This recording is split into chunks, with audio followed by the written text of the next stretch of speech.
اسلام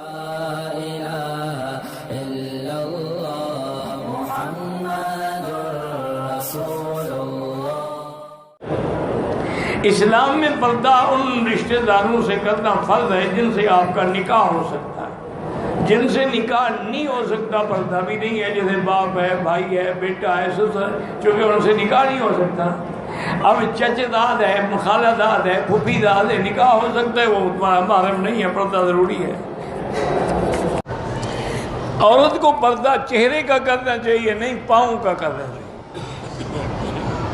چہرے کی کیا ضرورت ہے پردے کی؟ وہ تو اوپن ایئر تھیٹر ہوتا کہ ہر کوئی دیکھے فائدہ اٹھائے. اللہ کے بندے پردہ ہوتا ہی چہرے کا ہے. پردہ اس لیے ہے کہ آدمی فتنے سے بچے، اور فتنہ آنکھوں میں ہے، چہرے میں ہے. اور اللہ نے حکم دیا کہ یدنین علیہن من جلابیبہن. اور پہلا پردہ یہ ہے کہ عورت گھر سے بھی نہ نکلے، وقرن فی بیوتکن. دوسرا پردہ یہ ہے کہ اگر کوئی باہر سے کھڑے ہو کے پکار اذا سألتموہن فاسألوہن من وراء حجاب، پردے کے پیچھے کھڑا ہو کے بات کرے.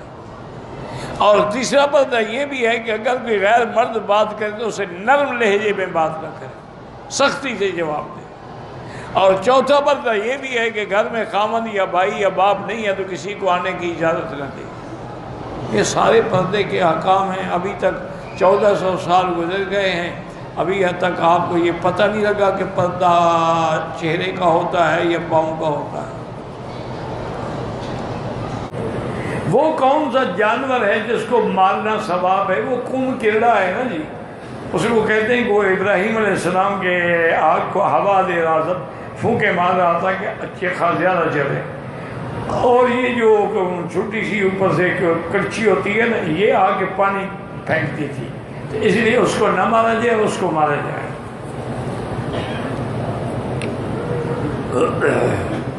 عورتوں کے چہرے کے پردے کے بارے میں پردہ ہوتا ہی چہرے کا ہے.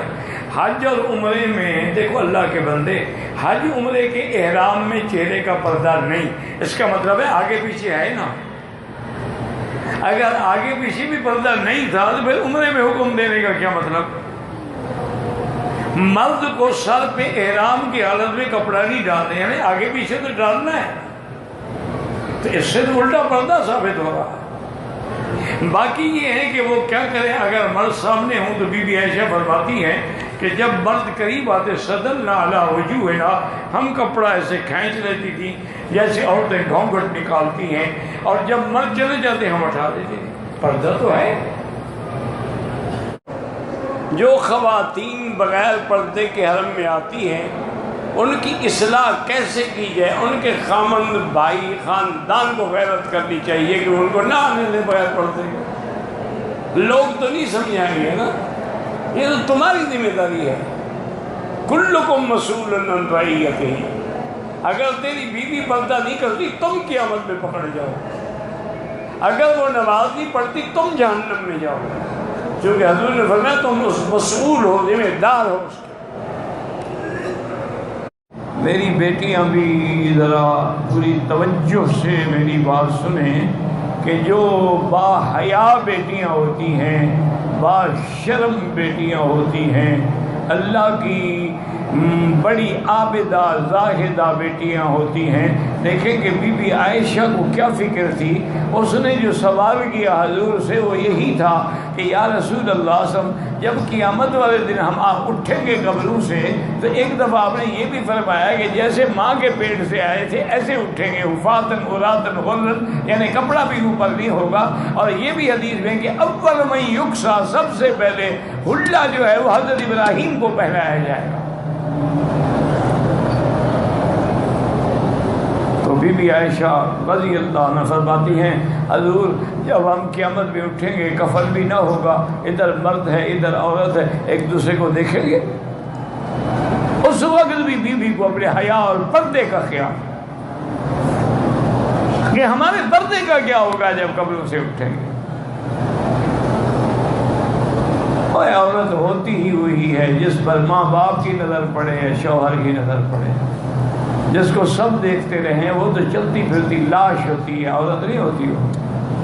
وہ تو اوپن ایئر تھیٹر ہے، جو چاہے دیکھ لے. عورت کون کہتا ہے؟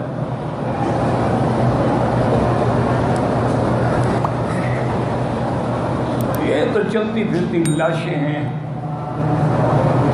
ہمارے امتحان کے لیے اللہ نے پیدا کی ہیں۔ تو اب دیکھیں بی بی عائشہ اس وقت بھی پردے کا خیال کیا، رسول اللہ کیا ہوگا جب ہم قبروں سے اٹھیں گے، ادھر مرد ہوں گے ادھر عورت۔ آپ نے فرمایا عائشہ کیا کہہ رہی ہو، وہ دن بڑا شدید ہوگا، کسی کو طاقت ہے کہ نظر اٹھا سکے؟ شاخصۃ ابصارہم، اٹھی ہے تو اٹھی رہے گی، جھکی ہے تو جھکی رہے گی، کسی کو طاقت ہے کہ ادھر ادھر نظر ڈال سکے؟ وہ تو قیامت کا حال ایسا ہوگا۔ وَتَرَىٰ كُلَّ أُمَّةٍ جَاثِيَةً، سب گر جائیں گے اپنے گھٹنوں پہ، طاقت ہی نہیں۔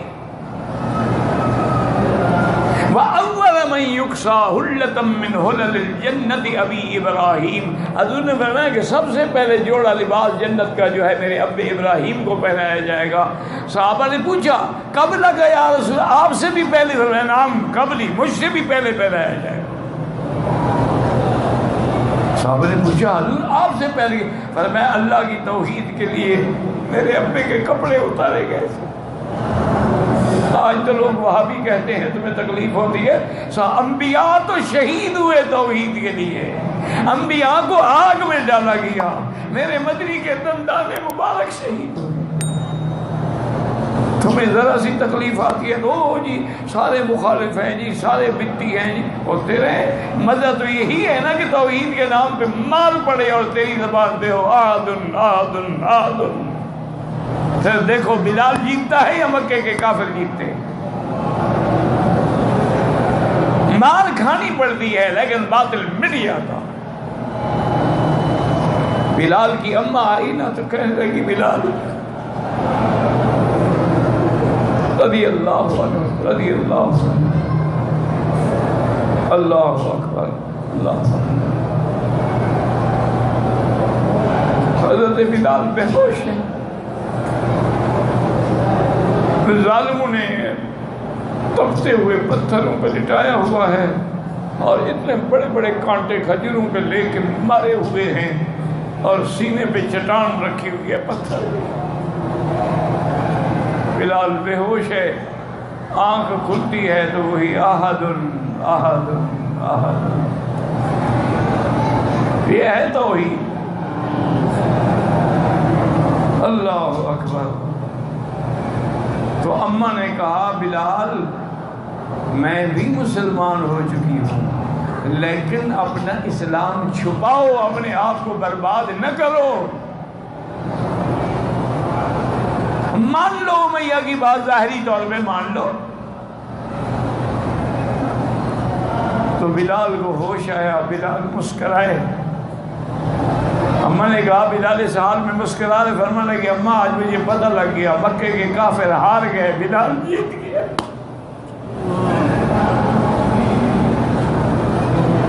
میں نے پوچھا بلال کیسے؟ فرمایا اگر ان میں طاقت ہوتی تو میری ماں کو سفارشی لے آتے، میری ماں کے دروازے پہ تو تب گئے ہیں جب ان کی قوت جواب دے گئی، ان کو کہو اور ظلم کریں، مجھے اسی ظلم میں مزہ آتا ہے جب میں اللہ کا نام لیتا ہوں۔ اللہ اکبر اللہ اکبر۔ لیکن شرط یہی ہے کہ ایمان ہو، ایقان ہو اور بات جو ہے وہ اندر سے نکلے۔ اس لیے ہمیشہ یاد رکھیں کہ حضرت سیدنا ابراہیم کو جب آگ میں ڈالا گیا تھا ان کے کپڑے بھی اتارے گئے، بغیر کپڑوں کے آگ میں ڈالا گیا۔ تو حضور نے فرمایا اللہ اس کا بدلہ دیں گے کہ آج ساری دنیا محشر میں کھڑی ہوگی اور پہلے میرے ابے کو جوڑا پہنایا جائے گا۔